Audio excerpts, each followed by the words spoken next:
Nesse vídeo de hoje eu vou te mostrar 3 experimentos científicos, experimentos realmente acadêmicos, que comprovam que as nossas emoções afetam o DNA.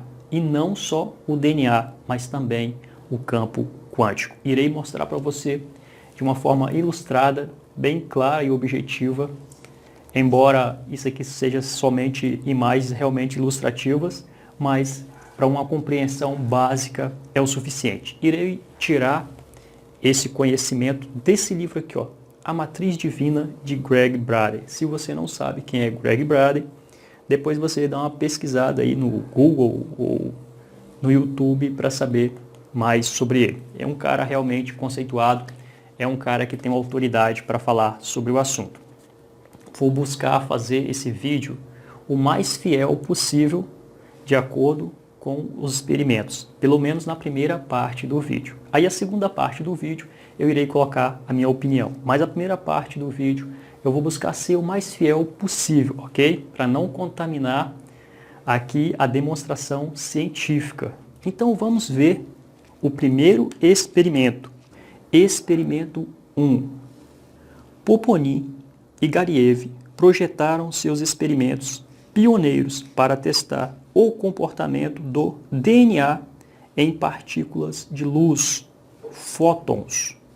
Primeiramente, eles removeram todo o ar de um tubo especialmente projetado, criando o que entendemos como sendo o vácuo. Tradicionalmente, o termo vácuo transmite a ideia de que o recipiente onde ele existe está vazio. Mas mesmo com o ar removido, os cientistas sabiam que alguma coisa permanecia dentro dele, os fótons. Usando equipamento de engenharia de elevada precisão, os cientistas mediram a localização das partículas dentro do tubo. Vamos entender isso aqui. Isso aqui é uma imagem ilustrativa, claro, o negócio é muito bem feito, engenharia de alta precisão, realmente. Mas imagine um recipiente, como fosse um recipiente de vidro que pudéssemos ver, e tirou-se todo o ar daqui de dentro. Em termos comuns, ficou o vácuo, mas nós sabemos que o vácuo absoluto é quase impossível. Então sobrou lá dentro, de fato, os fótons, ou partículas de energia, ou partículas de luz, dentro do recipiente, certo? Dessa forma aqui, todas espalhadas por todas as direções. A verdadeira bagunça ou desordem das partículas. Queriam determinar se as partículas de luz estavam espalhadas por toda parte, se tinham aderido às laterais do vidro ou se talvez tinham ficado aglomeradas em uma pilha no fundo do recipiente. O que eles encontraram não causou surpresa alguma. Logo de início, os fótons estavam distribuídos de uma maneira completamente desordenada, ou seja, de acordo com a imagem aqui, todo bagunçado. Em outras palavras, as partículas estavam em todo o interior do recipiente, precisamente como Poponin e sua equipe esperavam que eles estivessem. Ele já imaginava que realmente fosse encontrar os fótons assim, todos desordenados, todos sem precisão, como fosse um gás preso em um recipiente, ok? Na parte seguinte do experimento, as amostras de DNA humano foram colocadas no interior do tubo fechado, juntamente com os fótons. Na presença do DNA, as partículas de luz assumiram uma atitude que ninguém previa. Em vez do padrão de distribuição espalhada, que a equipe havia notado anteriormente, as partículas se organizaram de maneira diferente na presença do material vivo. Então, o que aconteceu? Imagine que esse recipiente aqui é o mesmo na verdade. Mas quando eles colocaram a amostra de DNA dentro do recipiente, o que aconteceu? As partículas, os fótons, se juntaram ao DNA, dando uma forma. Aqui não dá para ver porque a imagem está em 2D, mas nós devemos imaginar uma imagem em 3D, ok? ok? O DNA em 3D e as partículas todas presas a ele, como se tivesse um ímã, alguma coisa puxando ali e dando forma. Vamos ver. O DNA estava irrefutavelmente exercendo uma influência direta sobre os fótons, como eu mostrei. A influência é atrair eles, juntar eles, como se estivessem imprimindo padrões regulares a eles por meio de uma força invisível. Isso é importante, uma vez que não existe absolutamente princípio algum na física convencional que justifique tal procedimento. A física clássica não consegue explicar esse fenômeno. Apesar de a experiência ter sido conduzida em ambiente controlado, a observação do DNA, essa substância que nos constitui, todo o nosso corpo é constituído de DNA, possibilitou que fosse documentado o efeito direto que ele exercia sobre a matéria quântica, que constitui tudo no nosso mundo. A próxima surpresa ocorreu quando o DNA foi removido do recipiente. Havia razões de sobra para os cientistas que participavam do experimento acreditarem que as partículas de luz voltariam a ser vistas naquele estado inicial de espalhamento por todo o tubo. Então vamos entender.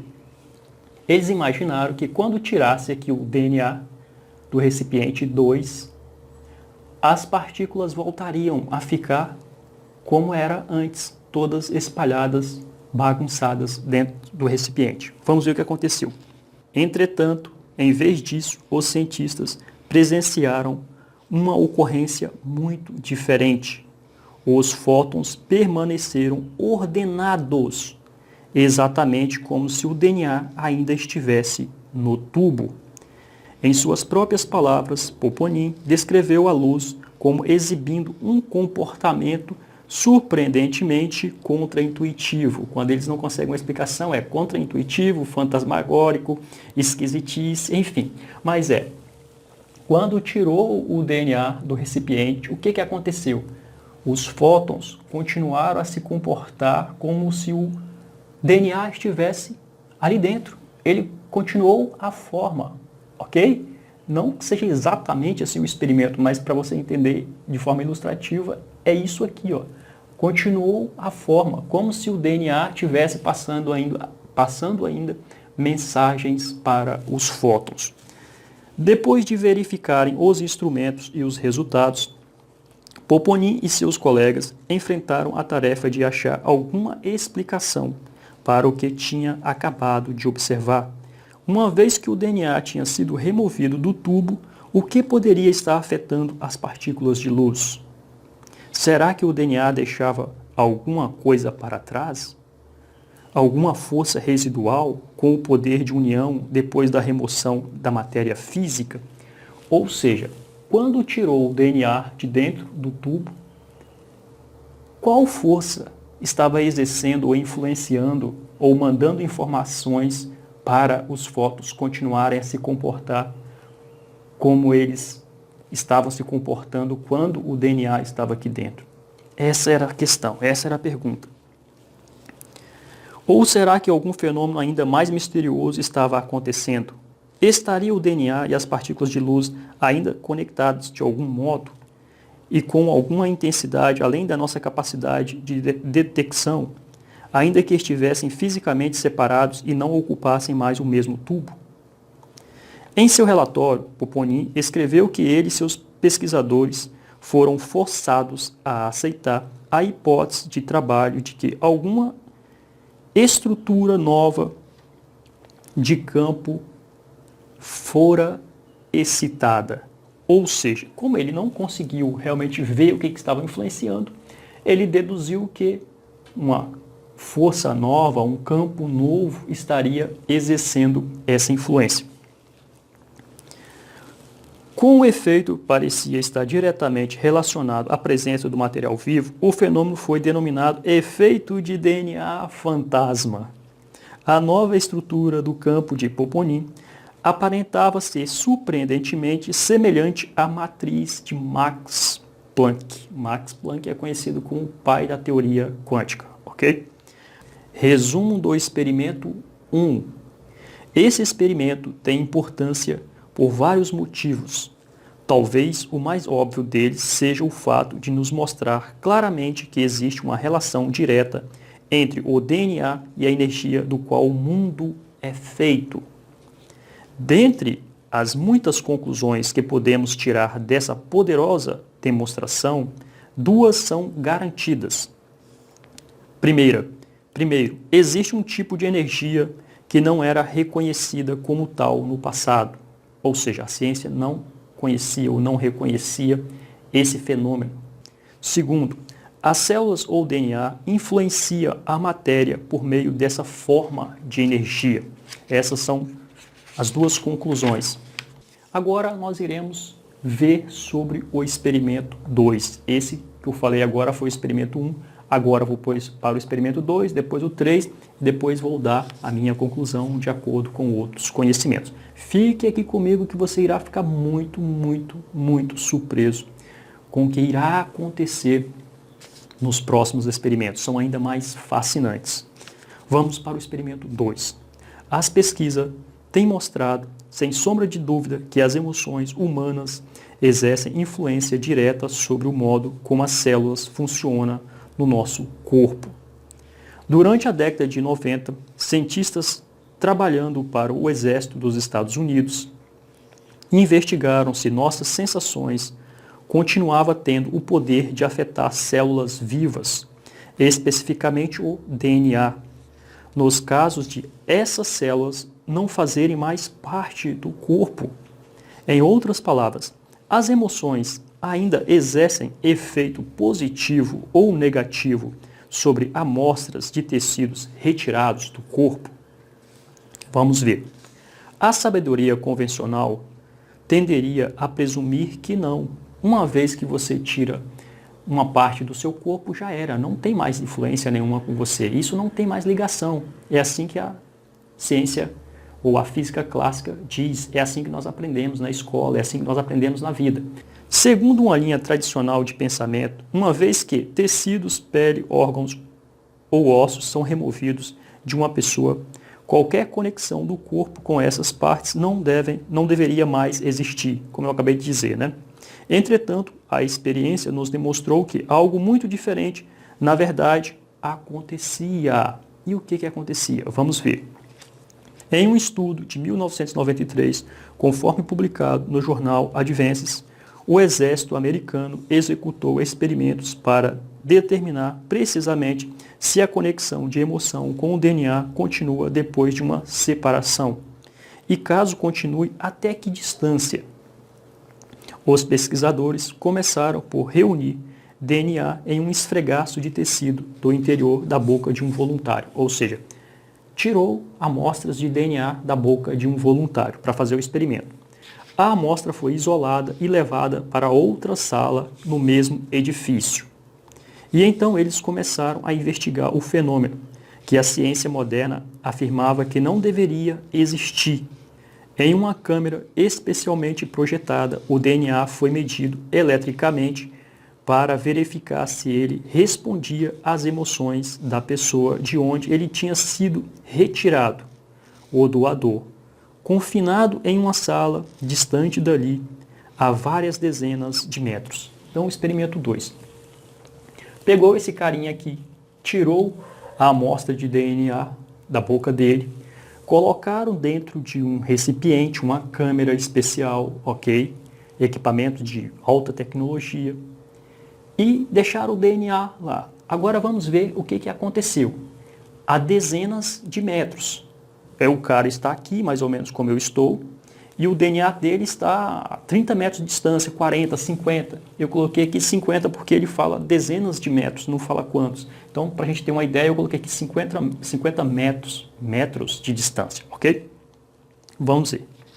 Nessa sala estava sendo mostrado ao doador diversas imagens de vídeos. Por isso que eu fiz o cara aqui assistindo uma TV. Aqui no livro não tem ilustrações, ok? Eu fiz essas ilustrações para facilitar o entendimento.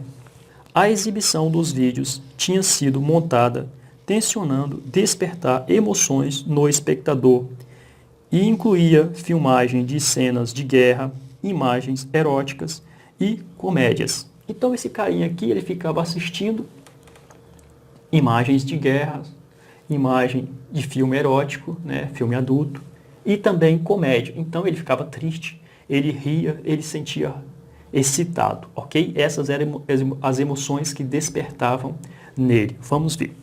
O que se desejava era que o doador experimentasse um espectro de emoções reais durante um breve período. Enquanto isso lhe acontecia, a resposta de seu DNA era medida em outra sala. Enquanto ele estava ali curtindo as cenas passando na TV, os cientistas estavam em outra sala a dezenas de metros, estudando, ou seja, investigando, vendo o que estava acontecendo no DNA dele. Observou-se que quando o doador passava por altos e baixos emocionais, altos e baixos, ou seja, alegria e tristeza, suas células e seu DNA mostravam uma poderosa resposta elétrica no mesmo instante. No mesmo instante, tinha aparelhos aqui, medindo o que estava acontecendo nele eletricamente.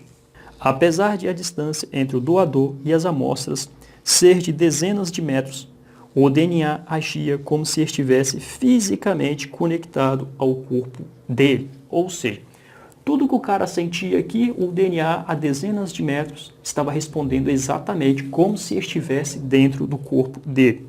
Aqui o Greg Braden está contando que ele conheceu o homem que trabalhou no projeto para o exército americano.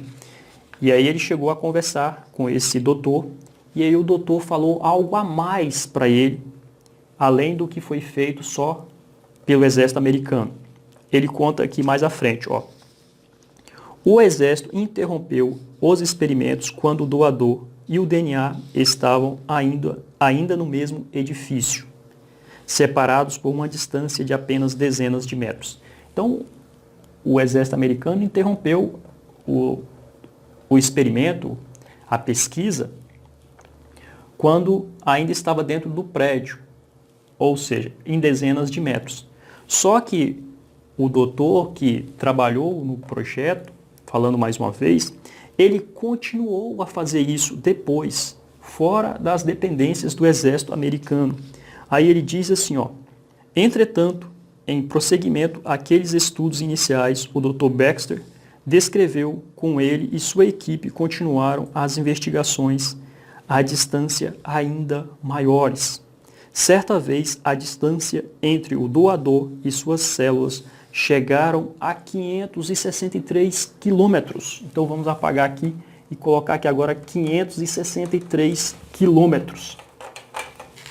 563 quilômetros. 563 km. Olha só, era dezenas de metros. Passou então a ser quilômetros. E o que aconteceu? Além disso, a marcação do tempo transcorrido entre a sensação do doador e a resposta da célula foi feita por um relógio atômico localizado no Colorado. Cada vez que o experimento foi executado, nenhum segundo se passou entre a emoção e a resposta da célula. O efeito foi simultâneo e a marcação do tempo transcorrido foi igual a zero.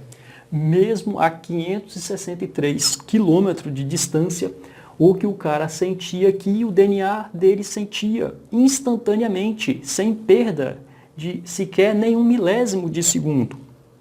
Isso é fora do comum, absurdo. Vamos ver.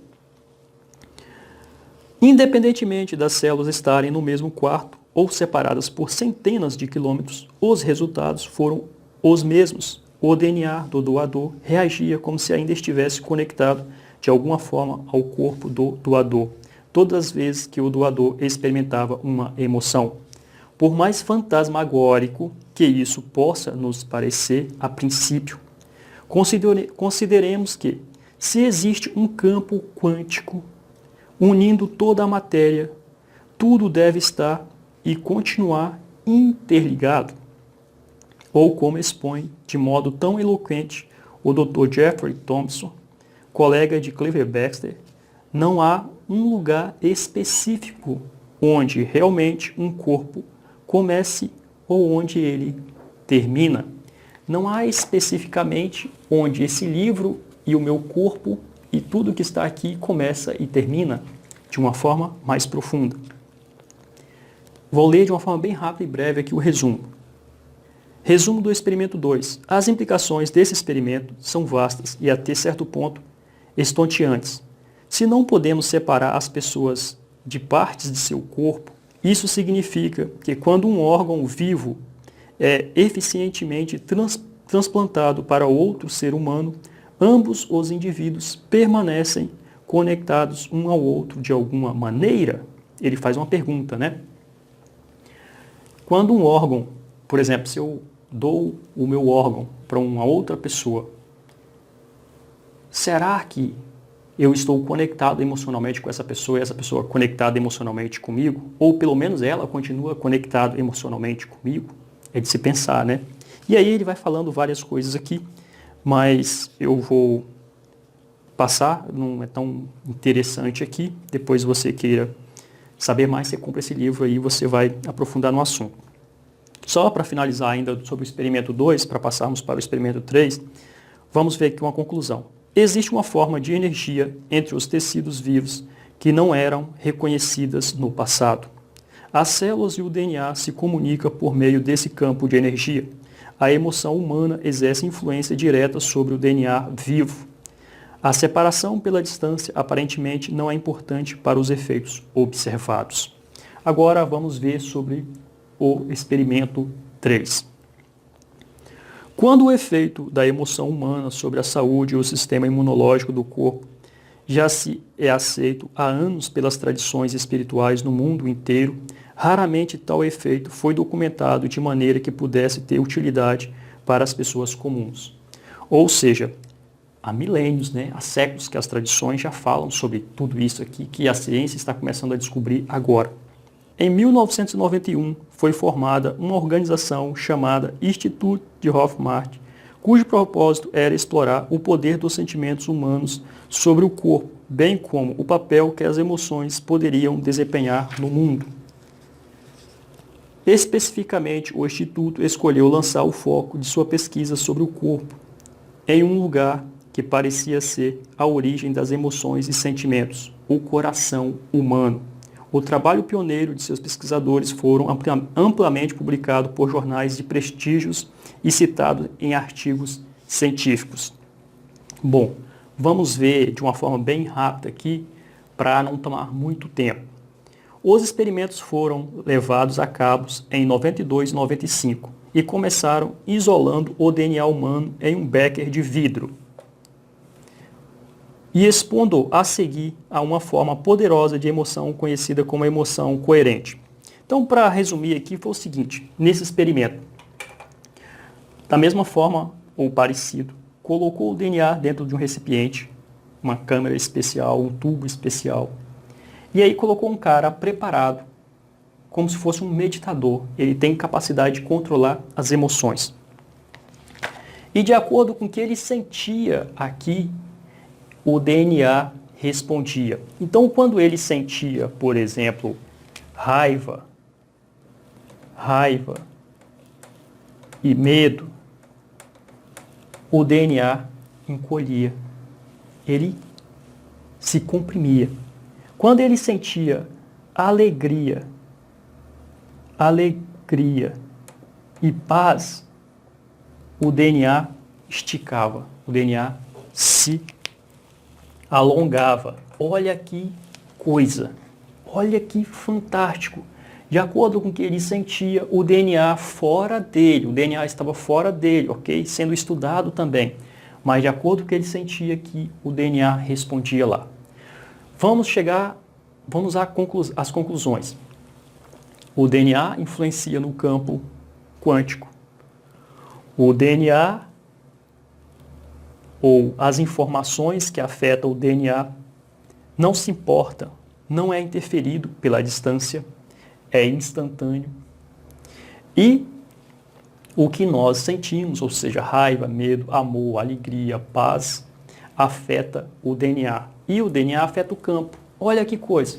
Então agora eu já irei falar sobre assuntos que não está ligado mais diretamente aos termos aqui da linguagem acadêmica e científica. Inclusive, o Greg Braden, ele coloca no final do livro aqui as notas, ou seja, as fontes, ok? As fontes científicas de onde que ele tirou a comprovação desses experimentos. Não foi algo assim por acaso, que ele só leu em uma revista e foi lá e fez o livro. Não. Tem as fontes de onde ele tirou, ok? Então vamos ver aqui. As emoções afetam o DNA. Bom, isso não é nem novidade, né? As tradições estão falando isso há milênios. E cada ser humano, ele é um laboratório em si. Nós somos um laboratório em si. Quando nós estamos com raiva, com medo, o que acontece? Nós nos sentimos pequenos, contraídos. Parece que tem algo nos esmagando. Será que não é o DNA, nosso corpo formado, né, por trilhões de células? E as células são formadas em seu núcleo tem o DNA.